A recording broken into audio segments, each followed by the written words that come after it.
سلام و وقت همه بخیر. به چینل یوتیوب فارمدیا گروپ خوش آمدید. در ادامه سفرهای ما به دور دنیا رسیدیم به کشور جمهوری بلاروس.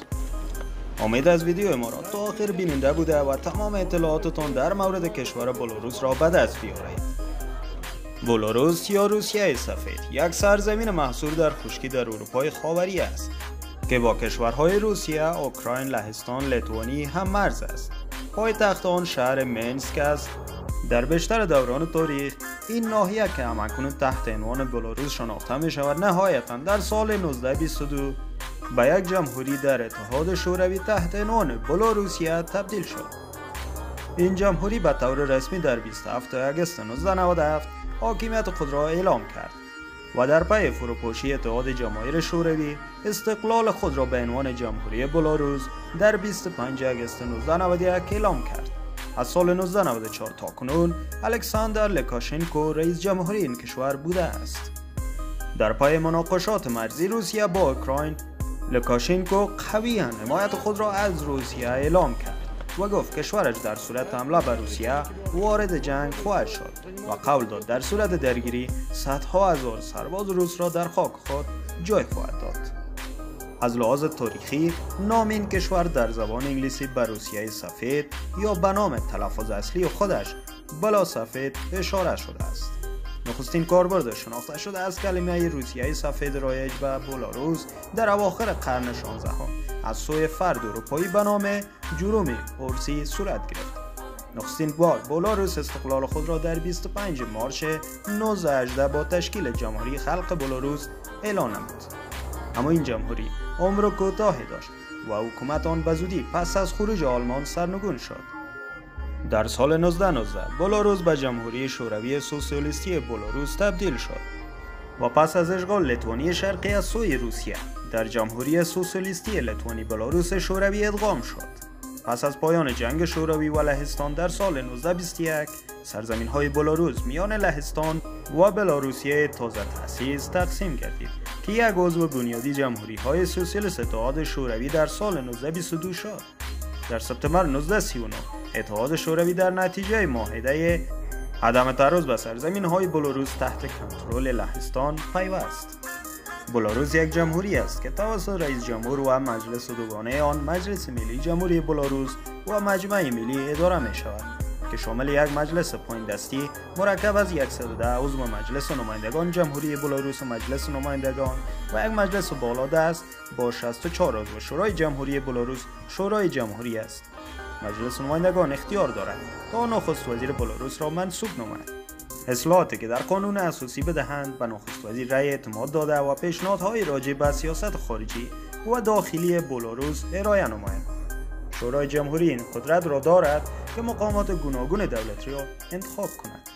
رئیس جمهور را استعضا کرده و نیز اختیار دارد تا لوایح مورد تصویب مجلس نمایندگان را قبول یا رد کند.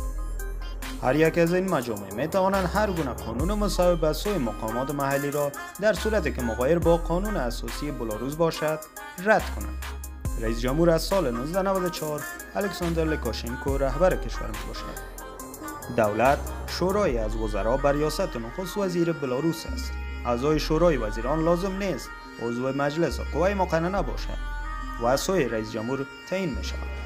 قوه قضاییه شامل دادگاه عالی و دادگاه های ویژه گوناگون همچون دادگاه قانون اساسی بلاروس است که با قانون اساسی یا قوانین اجرایی می پردازند. قضات دادگاه قانون اساسی از سوی رئیس جمهور انتخاب شده و مورد تایید شورای جمهوری قرار می گیرد. تقسیمات کشوری کشور بلاروس. بلاروس به 6 استان یا اوبلاست تقسیم می شود که شهرهای آن به عنوان مراکز اداری نامیده می شوند. شهر مینسک واقع در ایالت مینسک دارای جایگاه ویژه‌ای از یک زیرمجموعه کشوری است که هیچ یکی از این اوبلاست ها را شامل نمی شود.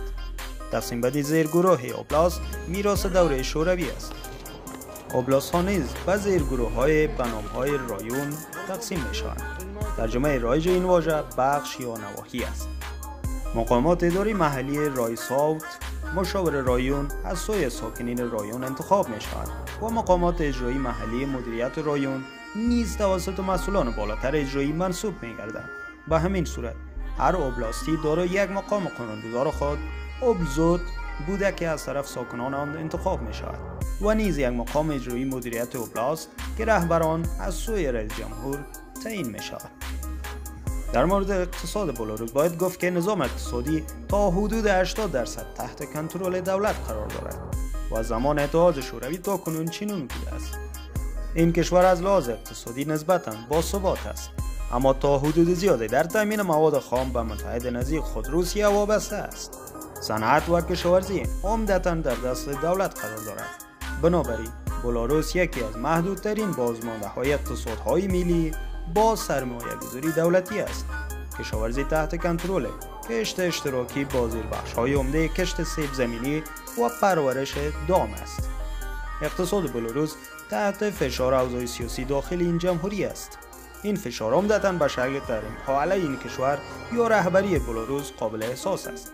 مثلا اتحادیه اروپا قطعنامه شورای ایسی به شماره 2006 را در 18 می 2006 تصویب نمود. این قانون موجب مسدود شدن حساب‌های رئیس جمهور لوکاشنکو و نیز بین 30 تا 35 نفر از مقامات بلندپایه بلاروس در بانک‌های خارجی می‌شود. این تحریم‌ها همچنین شامل ممنوعیت سفرهای رهبران یاد شده به نقاط گوناگون می‌شود. این تحریم از سوی اتحادیه اروپا پس از زمان اعمال شد که فراکسیون این کشور اعلام نمود که انتخابات 19 مارچ 2006 فریبکارانه بوده و نیز گروه‌های مخالف در این کشور سرکوب شدند. بزرگترین قوم در این کشور بلاروسی ها هستند که 83% جمعیت 10 میلیون نفری این کشور را تشکیل می دهند. بر اساس آمارهای دولتی در سال 2009 58.9% به یک مذهب اعتقاد دارند، اما 41.1% دیگر بیدین هستند.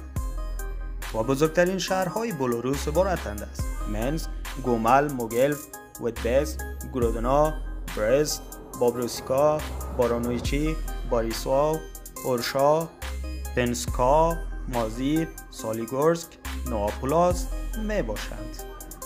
تاریخچه لباس‌های سنتی بلاروس به زمان روسیه کیفی برمیگردد و در طول زمان تحت تاثیر فرهنگ‌های همسایه لهستانی‌ها، لیتوانی‌ها، تویان‌ها، روس‌ها و دیگر کشورهای اروپایی قرار گرفتند. جنبه‌های خاص فرهنگ بلاروس به دلیل روسی شدن آن در طول زمان از دست رفته است.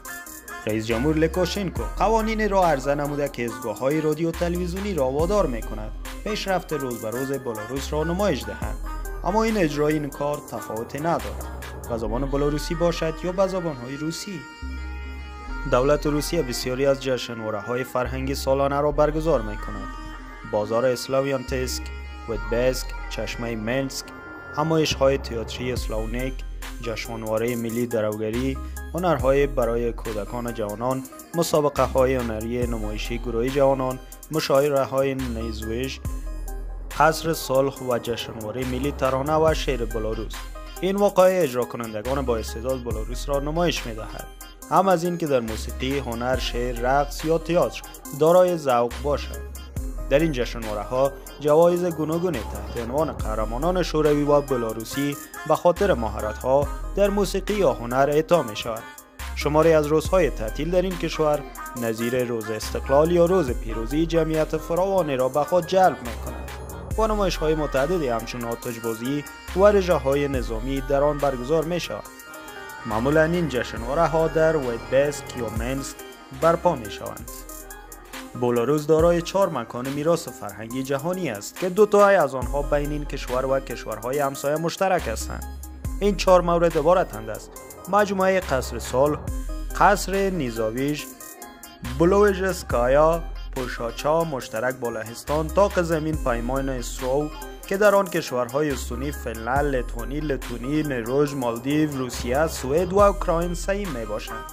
مناطق دیدنی آن: میدان پیروزی منسک، قلعه میر، جنگل بیالوزا، قلعه هارس، کلیسای سنسیمونا، پارک گوالی، کاخ گومل، برج کامیانس، باغ گیاهشناسی میباشد.